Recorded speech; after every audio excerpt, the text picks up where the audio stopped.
Hello बच्चों, I hope you all are well and you all are welcome on your favourite channel maths आसान है।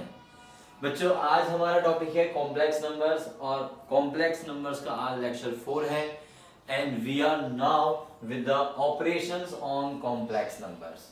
हमें आज क्या करना है? Operations on complex numbers. तो कॉम्प्लेक्स नंबर्स में कौन कौन से ऑपरेशंस होते हैं वो सारे हम आज जान लेते हैं एंड उन सभी ऑपरेशंस से रिलेटेड जो भी क्वेश्चंस होंगे वो हम आज ट्राई करेंगे। ठीक है बच्चों, चलिए तो let's start with the first operation. First operation is addition. Addition of complex numbers. जैसे हम रियल नंबर्स में एडिशन सब्ट्रैक्शन करते आ रहे हैं बचपन से, वही चीज हमें अब अप्लाई करनी है कॉम्प्लेक्स नंबर्स में। तो first operation is addition. First operation is addition of complex numbers. Addition कैसे करते हैं आप? मान लो आपके पास कोई दो कॉम्प्लेक्स नंबर्स हैं और कॉम्प्लेक्स नंबर को जनरली हम z से डिनोट करते हैं। दो कॉम्प्लेक्स नंबर्स हैं तो z1 और z2 मैंने नाम दे दिया उनको a plus iota b and दूसरा लिया मैंने c plus iota d। Then there addition z1 plus z2 is defined as जो इसका रियल पार्ट है इसके रियल पार्ट के साथ ऐड होगा, रियल के साथ and imaginary part will be added by imaginary part. मतलब रियल पार्ट को ऐड कर दो, इमेजिनरी को इमेजिनरी के साथ ऐड कर दो। तो ये क्या आंसर आ जाएगा? a plus c plus iota common b plus a। Similar way में सेकंड ऑपरेशन होगा सब्ट्रैक्शन। सिमिलरली सब्ट्रैक्शन में z1 माइनस z2, रियल में से रियल माइनस करो, इमेजिनरी में से इमेजिनरी माइनस करो, तो क्या आएगा? a minus c plus iota common b minus का d प्लस आएगा। यहाँ पे इसमें से इसे माइनस कर रहे हो तो यहाँ पे माइनस साइन आ गया दोनों टर्म्स के साथ, a minus c plus common लिया, आयोटा कॉमन लिया and then b minus d, क्योंकि हम माइनस होगा ना इसलिए। Now third operation is multiplication. Multiplication हम कैसे करते हैं? दो कॉम्प्लेक्स नंबर्स का z1 इनटू में z2, z1 इनटू में z2। ओके, तो z1 ये है मेरे पास, z2 ये है, इन दोनों को मल्टीप्लाई करना है। मल्टीप्लाई जो होती है कॉम्प्लेक्स नंबर्स की वो होती है एक यूजुअल मल्टीप्लिकेशन टाइप की। यूजुअल से मतलब है जो हम बचपन से पढ़ते आ रहे हैं, देखते आ रहे हैं, वैसी वाली मल्टीप्लिकेशन करनी है आपको। क्योंकि यहाँ पे एडिशन में थोड़ा सा डिफरेंट है। एडिशन में हम ये नहीं बोलते कि a प्लस सी तो a प्लस आयोटा डी, नहीं। एडिशन में सिंपल हो जाता है कि भैया रियल के साथ, इमेजिनरी के साथ। बट मल्टीप्लिकेशन के केस में ऐसा नहीं होगा। मल्टीप्लाई में a इंटू सी भी आएगा, a इंटू आयोटा डी भी आएगा, आयोटा b इंटू सी आएगा, iota b into iota D भी आएगा।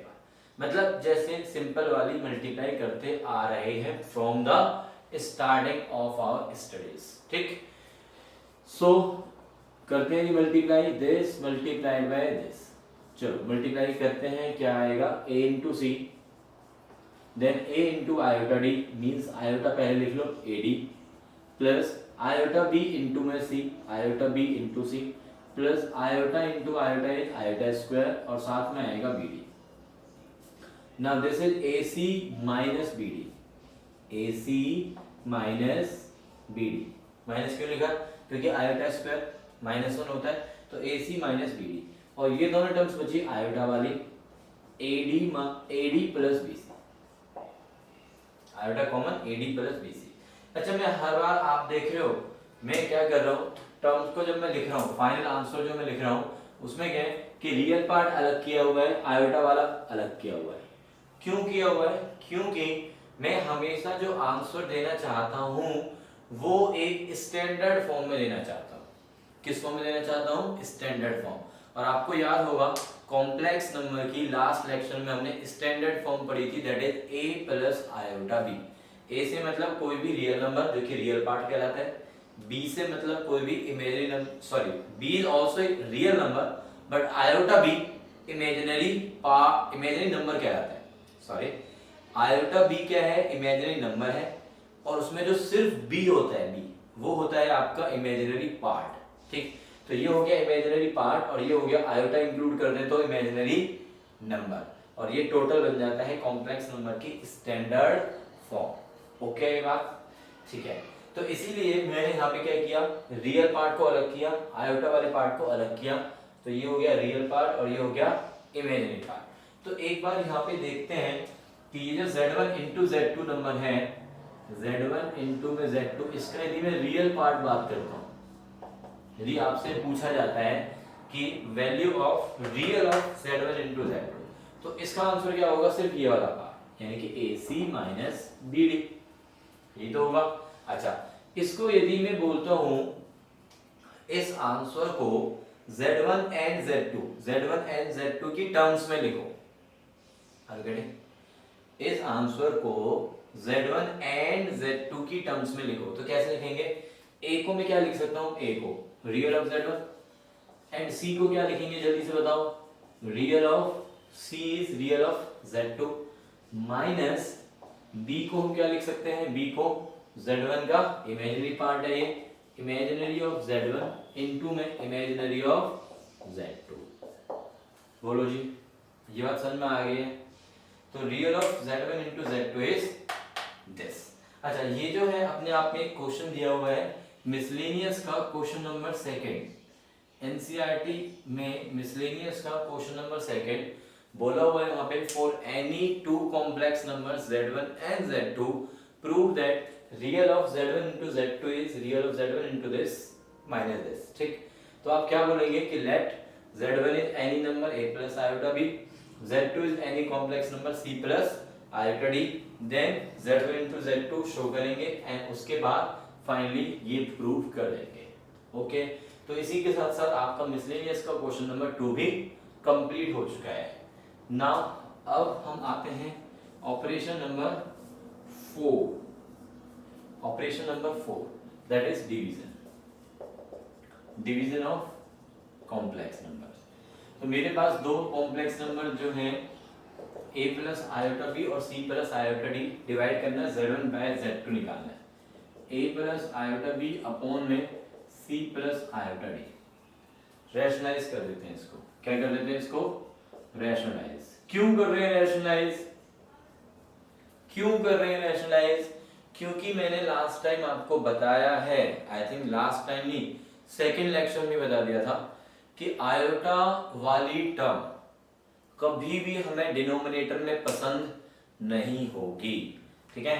तो आयोटा वाली टर्म डिनोमिनेटर में आ रही है तो आप उस आयोटा वाली टर्म को हटाने के लिए रैशनलाइज करोगे बच्चों, क्या करोगे, रैशनलाइज। तो रैशनलाइज मैंने किया, C माइनस आयोटा D से multiply divide, then what we are getting is A into C multiply जैसे करते आ रहे हैं, माइनस का iota A into D plus iota B into C and minus iota square B into D upon में C square minus का iota square D square which is equals to AC plus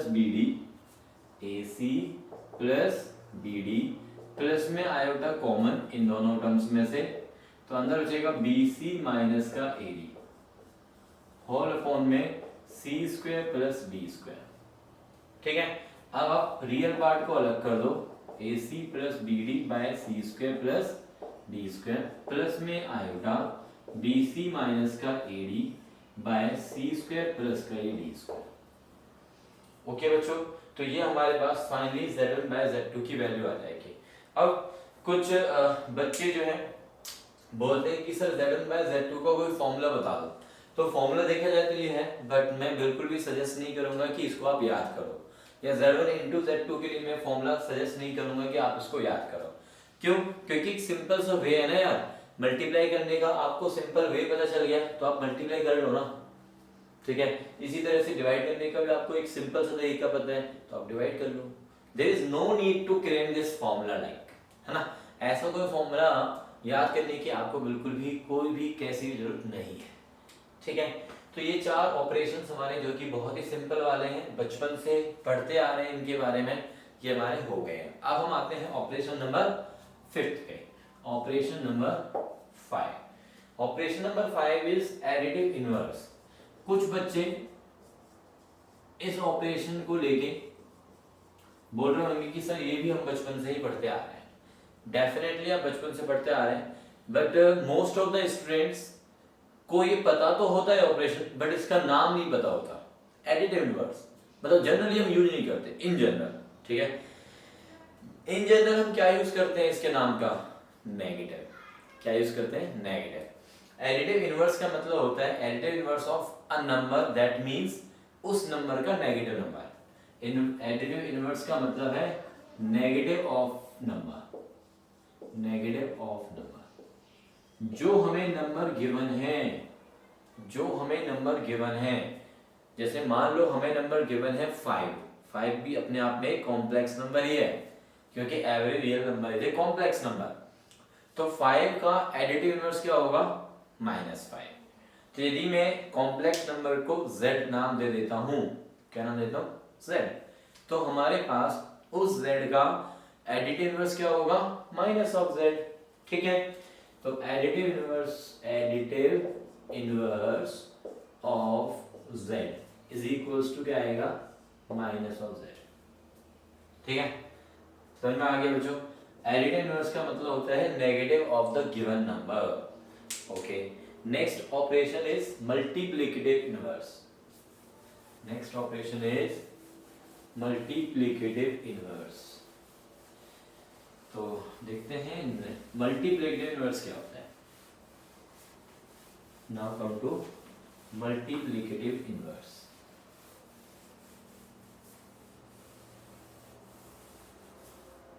Your next operation, sixth operation is multiplicative inverse। Multiplicative inverse क्या होता है? जिसको हम बोलते हैं reciprocal of a given number. Multiplicative inverse का मतलब है रेसिप्रोकल, मींस जो नंबर हमें गिवन है उसका मल्टीप्लिकेटिव इनवर्स क्या होगा? उसका रेसिप्रोकल होगा। जैसे 5 है तो 5 का मल्टीप्लिकेटिव इनवर्स क्या हो गया? 1/5। मींस हम गिवन नंबर को किससे मल्टीप्लाई करें कि रिजल्टेंट आपका 1 आ जाए। तो जिससे मल्टीप्लाई करेंगे ना, वो जो नंबर है वो गिवन नंबर का क्या है? रेसिप्रोकल बोल सकते हो आप, या फिर मल्टीप्लिकेटिव इनवर्स बोल सकते हो। तो obviously multiplicative inverse of any number z, multiplicative inverse of any number z क्या होगा? बोलो 1/z। क्या होगा? 1/z। अब उस 1/z की वैल्यू आप सॉल्व कर लोगे। जो भी हमें z गिवन होगा उसका रेसिप्रोकल करके जो आयोटा वाली टर्म डिनोमिनेटर में आएंगे, याद आ रहा है? डिनोमिनेटर में यदि कोई भी आयोटा वाली टर्म आती है तो आप क्या करोगे? उसको हटाओगे। और कैसे हटाओगे? सिंपल सा वे है रैशनलाइजेशन, ठीक है। तो चलिए, तो ये मेरे 6 operations 10। Now number 7। Number 7 operation क्या है आपका? That is something new for you, क्योंकि ये एक ऑपरेशन है जो कि आप बचपन से नहीं पढ़ते आ रहे हैं, जो कि हमें सिर्फ कॉम्प्लेक्स नंबर में यहाँ देखने को मिल रहा है। तो और बहुत ही सिंपल है, ठीक है। Conjugate of a complex number, conjugate of a complex number. तो let the complex number be z, let z is a plus iota b, ठीक है। कॉम्प्लेक्स नंबर है जिसमें a क्या होता है और b क्या होता है? रियल नंबर्स होते हैं। ध्यान रखना, a real number, b real number, iota imaginary number, iota b imaginary number, ये रियल पार्ट, ये इमेजिनरी पार्ट, इमेजिनरी नंबर, ठीक है। ध्यान रखना, बार बार बीच बीच में बताता रहूंगा तुम्हें। ओके, तो let z is this, then its conjugate, जिसको हम रिप्रेजेंट करते हैं z बार से। किसे रिप्रेजेंट करते हैं? z बार से। ओके, तो z बार कैसे डिफाइन करते हैं? a minus iota b। that means just change the sign of imaginary part only, sign of imaginary part only, क्या करना है आप लोगों ने, इमेजिनरी पार्ट का सिर्फ और सिर्फ साइन चेंज कर देना है। जो हमारे पास नंबर गिवन है a प्लस आयोटा b, ठीक है, तो उसका हमें चाहिए क्या, कॉन्जुगेट चाहिए। तो उसके लिए क्या किया मैंने, a को तो एज इट इज रखा है, रियल पार्ट तो एज इट इज रखा हुआ है, जो आपका इमेजिनरी पार्ट आयोटा b बना रहा था, मतलब जो b था उसमें इमेजिनरी पार्ट में, उस b को मैंने माइनस b में रिप्लेस कर दिया है, b को मैंने माइनस b में रिप्लेस कर दिया, तो ऑब्वियसली यहाँ पे माइनस आयोटा b बन गया। ठीक है, तो ऐसा करना होता है किसके लिए, कॉन्जुगेट के लिए। फॉर एग्जांपल मान लो z की वैल्यू 2 + 3 आएगा है, ठीक है, देन इट्स कॉन्जुगेट z बार क्या आएगा, बोलो जल्दी से, 2 - 3 आएगा, 2 - 3 आएगा। एक बार एग्जांपल देखते हैं, मान लो z आ जाता है -5 आयोटा +7। कुछ बच्चे यहाँ मिस्टेक करते हैं, तो z बार क्या आएगा, देखो यहाँ पे क्या किया उन्होंने, जो z है ना उसको स्टैंडर्ड फॉर्म में नहीं लिखा होगा, z को स्टैंडर्ड फॉर्म यानी कि a प्लस आयोटा b की फॉर्म में नहीं लिखा, तो पहले आप लिख लो ना उसको। तो a प्लस आयोटा b क्या है, ये किस फॉर्म में लिखना है, a प्लस आयोटा b की फॉर्म में लिखना है, तो ये 7 पहले आ जाएगा रियल पार्ट, और इमेजिनरी पार्ट बाद में चला जाएगा, मतलब -5 आएगा। इसको आप ऐसे लिखोगे किस फॉर्म में, a प्लस आयोटा b की फॉर्म में। अब आप z बार निकाल लो, तो ये हो जाएगा 7 + 5 आयोटा। ठीक है, ये नहीं कि आयोटा वाली टर्म पहले लिखी हुई है तो और रियल पार्ट बाद में लिखा हुआ, तो आप बाद वाले का ही, नहीं मैंने ऐसा नहीं बोला है कि बाद वाले का साइन चेंज कर दो, मैंने बोला है इमेजिनरी पार्ट का साइन चेंज कर दो। तो इमेजिनरी पार्ट आपको देखना होगा कि वो कहीं पहले तो नहीं लिखा हुआ, यदि पहले लिखा हुआ है तो आप उसी का जो भी है, मतलब पहले चाहे लिखो चाहे बाद में लिखो, इमेजिनरी पार्ट जहां भी इमेजिनरी पार्ट लिखा हुआ है सिर्फ और सिर्फ इमेजिनरी पार्ट का साइन चेंज होगा। इमेजिनरी पार्ट यहाँ पे -5 था तो वो +5 बन गया, जो रियल पार्ट था वो 7 का 7 है। ठीक है, समझ में आया बच्चों, समझ में आया है, ओके। तो आई होप कि ये 7 ऑपरेशंस तो बहुत ही सिंपल वाले हैं, and the last operation is modulus of a complex number.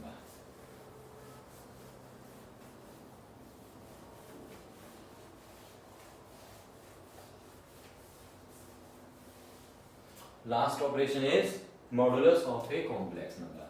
तो operation number 8, that is called modulus of a complex number. ठीक, तो मॉडुलस क्या होता है कि z हमारे पास a प्लस आयोटा b है, then its modulus mode of z is defined as root of real part का स्क्वायर प्लस इमेजिनरी पार्ट का स्क्वायर, दैट इज, इसको आप ऐसे लिख सकते हो, रियल ऑफ z का स्क्वायर प्लस में इमेजिनरी ऑफ z का स्क्वायर और पूरे का होल रूट। ठीक है, दैट इज इक्वल्स टू, समझ में आएगा, जो भी आपका z में रियल पार्ट है उसका स्क्वायर करना है, जो इमेजिनरी पार्ट है b उसका भी स्क्वायर करना है। यहाँ बच्चों की मिस्टेक क्या होती है, बच्चों की मिस्टेक क्या होती है बेटा, वो आयोटा बी पूरे को ले लेते हैं, यहाँ पे क्या करते हैं, वो आयोटा बी पूरी टर्म को ही उठा लेते हैं, तो वो गलत है। हमें आयोटा को नहीं देखना, मतलब देखना तो है, लेना नहीं है, ऐसे बोलो, ठीक है, देखना तो है बट यहाँ पे नहीं लेना। ओके, फॉर एग्जाम्पल एक एग्जाम्पल देखते हैं इसका। फॉर एग्जाम्पल मान लो z की वैल्यू 3 - 4 आयोटा है, 3 - 4 आयोटा, देन इट्स मॉडुलस क्या आएगा, रूट के अंदर 3 का स्क्वायर 9 और ये हो गया हमारे पास प्लस में 16, रियल पार्ट का स्क्वायर प्लस इमेजिनरी पार्ट कितना है, imaginary part is -4। Imaginary part की बात करें कि b की मैं बात करता हूं तो वो -4 है, और -4 का स्क्वायर होता है +16, तो कितना आया, 9 + 16 25 का अंडर रूट, 25 का अंडर रूट तो 5 होता है, तो 5। तो इस नंबर का जो मैग्नीट्यूड है, जो मॉडुलस है, वो कितना आ गया हमारे पास, 5 आ गया है। कितने ऑपरेशंस हो गए, काउंट कर रहे हैं ना, कितने हो गए हैं, 8 ऑपरेशंस हो गए हैं। जिसमें मेनली देखा जाए तो हमारे जो लास्ट वाले दो ऑपरेशंस हैं, कौन कौन से, conjugate and modulus, these two operations are very very important, ठीक है, क्योंकि एक तो ये नए हैं, तो ऑब्वियसली कहीं ना कहीं जब नई चीज पढ़ रहे हैं, नई क्लास में है, तो वो जो पार्ट है वो तो ज्यादा इंपॉर्टेंट बन ही जाता है। बट ऑब्वियसली बेसिक्स के बिना, यानी कि जो पहले 6 ऑपरेशंस हमने किए हैं उनके बिना ये भी अधूरे हैं, है ना। तो इसलिए हमें सारे के सारे ऑपरेशंस बहुत अच्छे से आने चाहिए। ओके बच्चों, डन है ये। चलो अब हमारे पास इन ऑपरेशन से रिलेटेड पहले कुछ क्वेश्चंस करेंगे। एंड ये जो कॉन्जुगेट और मॉडुलस है, क्योंकि ये बहुत ही इंपॉर्टेंट रोल प्ले करते हैं पूरे कॉम्प्लेक्स नंबर्स के अंदर, तो इनकी काफी सारी अच्छी अच्छी प्रॉपर्टीज हैं, किनके, कॉन्जुगेट की और मॉडुलस की, ठीक। तो वो जो प्रॉपर्टीज वाला जो पार्ट है वो नेक्स्ट लेक्चर में करेंगे। आज हम सिर्फ और सिर्फ ऑपरेशंस पे ही फोकस करने वाले हैं, ठीक है। तो इन ऑपरेशंस के ऊपर जो क्वेश्चंस हैं वो हम देख लेते हैं।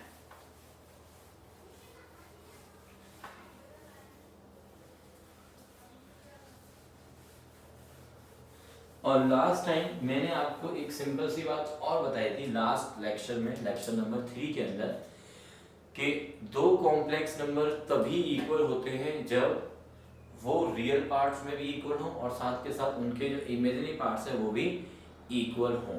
रियल पार्ट्स इक्वल हो और साथ में इमेजिनरी पार्ट्स भी इक्वल हो, तो वो इक्वल होते हैं। एंड कोई भी कॉम्प्लेक्स नंबर किसी भी दूसरे कॉम्प्लेक्स नंबर्स के साथ इनइक्वालिटी मेंटेन नहीं करता। कॉम्प्लेक्स नंबर्स में यदि आपको कोई ये बोल रहा है ना कि Z1 is greater than Z2 या Z1 is less than Z2, तो वो बिल्कुल गलत है। सही। हाँ, यदि कॉम्प्लेक्स नंबर प्योरली रियल हो जाए, यदि कॉम्प्लेक्स नंबर कैसा हो जाए, प्योरली रियल, मतलब सिंपल सी बात आ गई, फिर तो रियल नंबर्स आ गए ना। एग्जैक्टली देखा जाए तो कॉम्प्लेक्स नंबर्स की जो इनइक्वालिटी है वो तब ट्रू नहीं होगी जैसे आपका इमेजिनरी पार्ट नॉन जीरो हो जाएगा। इमेजिनरी पार्ट क्या हो जाएगा, नॉन जीरो, मतलब आयोटा के साथ कोई ना कोई नंबर 2, 3, 5, 7 आ जाएगा जीरो के अलावा, ठीक है। तो फिर दो कॉम्प्लेक्स नंबर्स में आप कंपैरिजन बिल्कुल बिल्कुल नहीं कर सकते। ओके है, चलिए। तो नाउ अब हम आ रहे हैं कॉम्प्लेक्स नंबर्स के कुछ examples based on the simple 8 जो प्रॉपर्टीज हमने देखे हैं, ठीक है जी। करें बच्चों स्टार्ट। चलो तो पहले क्वेश्चन के साथ स्टार्ट करते हैं जी। दिस इज एक्सप्रेस या right, you can simply write, question is right in standard form, right in standard form. ये जो कॉम्प्लेक्स नंबर एक दिया हुआ है 1/1 - 2 iota plus 3/1 plus iota multiplied by 3 + 4 आयोटा अपॉन में ये दिया हुआ है 2 - 4 आयोटा, ठीक है। इस पूरे नंबर को स्टैंडर्ड फॉर्म में लिखना है। देखो चाहे जो ये जितना मर्जी बड़ा नंबर हो, अपने आप में ये पूरा एक कॉम्प्लेक्स नंबर बनेगा सॉल्व करके। तो इस पूरे कॉम्प्लेक्स नंबर को मैं क्या नाम देता हूँ, Z नाम देता हूँ। क्या नाम देता हूँ, Z नाम। तो Z की वैल्यू क्या आएगी हमारे पास, बोलो। इन दोनों में एलसीएम ले सकते हैं, पहले इस ब्रैकेट को सॉल्व कर लेते हैं, फिर इसके साथ मल्टीप्लाई कर लेंगे। ओके, तो मैंने इन दोनों में एलसीएम लिया, तो ये दोनों ही आ जाएंगे एलसीएम में मल्टीप्लाई। ये ऊपर गया 1 प्लस आयोटा प्लस में ये 3 1 - 2 आयोटा और मल्टीप्लाइड बाय 3 + 4 आयोटा अपॉन में 2 - 4 आयोटा। Now which is equals to, ये हो गया 1 प्लस का ये 3 4, ये आयोटा और ये माइनस का 6 iota, iota minus 6 iota is -5 iota. अब नीचे मल्टीप्लाई करो, नीचे मल्टीप्लाई करोगे। अच्छा, मैंने ऊपर एडिशन करते समय एक बात का ध्यान रखा, क्या कि रियल पार्ट को रियल के साथ ऐड करते चला गया और इमेजिनरी मतलब आयोटा वाली टर्म्स को आयोटा वाली टर्म्स के साथ ही ऐड और सब्ट्रैक्ट किया जाता है, ठीक है।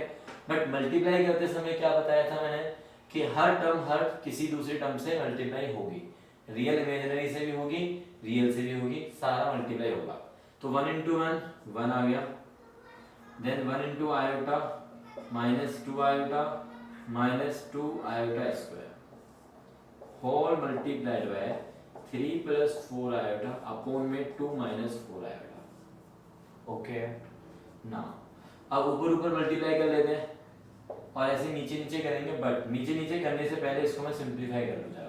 तो मल्टीप्लाई ऊपर तो कर ही सकते हैं, 4 into 3 12, 4 into 4 16 iota minus 15 iota minus 20 i square upon में। अब यहाँ पे देखो ये हो गया हमारे पास minus iota square minus 1 iota square minus 1, तो ये हो गया हमारे पास प्लस 2 और ये प्लस 1, तो 2 प्लस 1 3 और ये हो गया फाइनली माइनस का iota multiplied by 2 minus 4 iota. ठीक है, now this is equals to ये हुआ हमारा 12 और ये हो गया minus minus plus 20 iota square minus 1 ना, तो ये 12 प्लस 20 इज 32 और ये बचा सिर्फ और सिर्फ आयोटा अपॉन में मल्टीप्लाई करोगे फिर से 3 इंटू 2 6 3 इंटू 4 12 आयोटा। यस बच्चों आ रहा है समझ में, सिर्फ सॉल्विंग वाला पार्ट है, बहुत ही सिंपल। ये हो गया minus 2 iota minus minus plus 4 iota square. Okay ना, 4 आयोटा स्क्वायर की वैल्यू माइनस 4 हो गए, 6 माइनस 4 कितना हो गया, 6 माइनस 4 जल्दी से मुझे बताओ बच्चों, दैट इज 2 माइनस 14 आयोटा। यहां तक आया। अब फिर से क्या करोगे, इसको फिर से सिंप्लीफाई करना है, तो 2 प्लस में 14 आयोटा के साथ रैशनलाइज कर सकते हो और चाहो तो 2 इसमें से कॉमन लेके जो 1 माइनस 7 आयोटा बचेगा उसके साथ भी आप रैशनलाइज कर सकते हो 1 प्लस 7 आयोटा से, जैसे भी आप चाहें वैसे आप कर सकते हैं। So now this becomes equals to further equals to 32 into में 2 64 प्लस, अब हमारे पास ये हो गया 32 इंटू में 14, तो 32 4 जा 128 होता है, 12 कैरी ओवर और 32 1 जा 32 प्लस में 12 44 i, then i into 2 2 iota plus का ये 14 आयोटा स्क्वायर, नीचे हो गया ए स्क्वायर यानी कि 2 का square minus a square minus का बी स्क्वायर 14 आयोटा का whole square which is equals to 64 minus का 14, तो 50 प्लस का ये 450 आयोटा, नीचे आ गया 4 प्लस का बन जाएगा 196, प्लस का बनेगा ना क्योंकि 196 आयोटा स्क्वायर की वैल्यू -1 तो इसलिए वो प्लस हो गया, 50 ऊपर से कॉमन 1 प्लस 9i अपॉन में यहाँ पे हो गया 200, 50 बन जा 54 जा तो 1 प्लस 9 आयोटा बाय 4 अलग कर दो, ये हमारा आ गया z which is in standard form. सी जी, तो रिक्वायर्ड स्टैंडर्ड फॉर्म आ गए, रिक्वायर्ड स्टैंडर्ड फॉर्म। बोलिए बच्चों क्या ये समझ में आया आप सभी को? देखो यहाँ पे आपने क्या देखा है कि addition, subtraction, multiplication and division, 4 operations इसके अंदर आपने देखे हैं। जल्दी से मुझे बताओ क्या ये समझ में आया सभी बच्चों को? मैं आंसर चेक कर रहा हूँ and your answer is very very correct now, 1/4 plus में 9/4 आयोटा, बिल्कुल सही आंसर इसका निकल के आया है। ठीक है, सभी को समझ में आ गया बच्चों? ओके, आई होप कि टाइम ऑलमोस्ट खत्म होने वाला है इस पर्टिकुलर क्लास के लिए। तो लेक्चर नंबर 4 में हमने क्या सीखा है बच्चों? 8 operations, addition, subtraction, multiplication, division, additive inverse, multiplicative inverse and then last में कॉन्जुगेट एंड क्या सीखा था जल्दी से बताओ? मॉडुलस। ठीक है, तो ये 8 ऑपरेशंस को आप अच्छे से पढ़ के रखिएगा। और रही बात इनके ऊपर जो क्वेश्चंस हैं एनसीईआरटी में, क्योंकि बहुत थोड़े से ही क्वेश्चंस दिए हुए हैं, तो मैं आपको इस वीडियो के साथ डिस्क्रिप्शन बॉक्स में एक असाइनमेंट दे रहा हूँ, उसको आप करके देखिएगा। ठीक है, जो डाउट्स होंगे कमेंट बॉक्स में जल्दी से डाल दीजिए सो दैट मैं उसके ऊपर जल्दी से एक नई वीडियो बना सकूँ। Thank you, take care, bye bye बच्चों। ओके।